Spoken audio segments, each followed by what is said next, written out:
السلام عليكم، كيفين؟ لاباس بخير؟ انا سميتي ريحام، غنعاود لكم اليوم واحد القصه غريبه عجيبه. هذه هي الروتين ديال حياتنا اليوميه، غاديكم بحال شي قصه. المهم تبعوا معنا باش تشوفوا الروتين ديالنا اليومي كيفاش تيدوز، شحال مبلبل. يلا نبداو غير لايك واشتراك باش يوصلكم كل جديد من صفحه روبلوكس. يلا بسلامه باش نبداو الفيديو. ماما، عافاك عطيني تليفون عزيز عليا، بغيت نصايب فيديوهات. انت مسطيها بنتي ولا شنو؟ يلا 8 ديال الصباح وباغا تليفون؟ سيري عائشه، سيري شويه قابلي حفاظتك، سيري انتي راه زدتي فيه.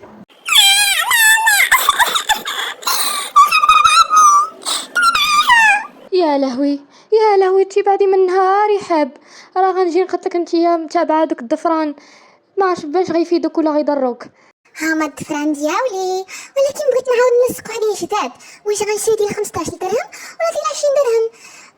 ولا غنشري حاوت والله تحرت، نشري ديال هيلو كيتي ولا نشري ديال هادوك اللي كنت سمعت بيهم.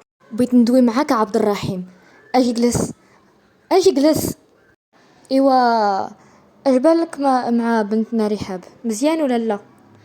على دوك الضفران الزينين ناري، عرفتي راه بانت ليا بنتنا ريحه ماشي هذيك.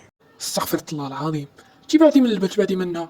انا غنمشي في حالي، نمشي نعس نتكا شويه ليا، راه عييت الخدمه من الخدمه للدار، من الخدمه للدار كندخل حتى ل 12 ديال الليل. تفو بعدو مني شويه وباقي ليا غير بالضفران ناري. انا غنمشي في حالي. خليوني نتفرج في المسلسل ديال ما عرفتش سميتو، هذاك المسلسل الصيني. خليوني ناري على ازعاج، خليوني نسمع ناري، كتصدعوني.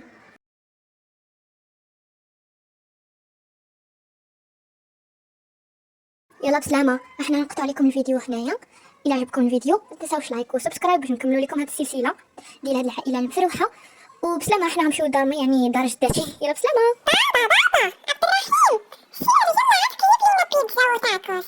واو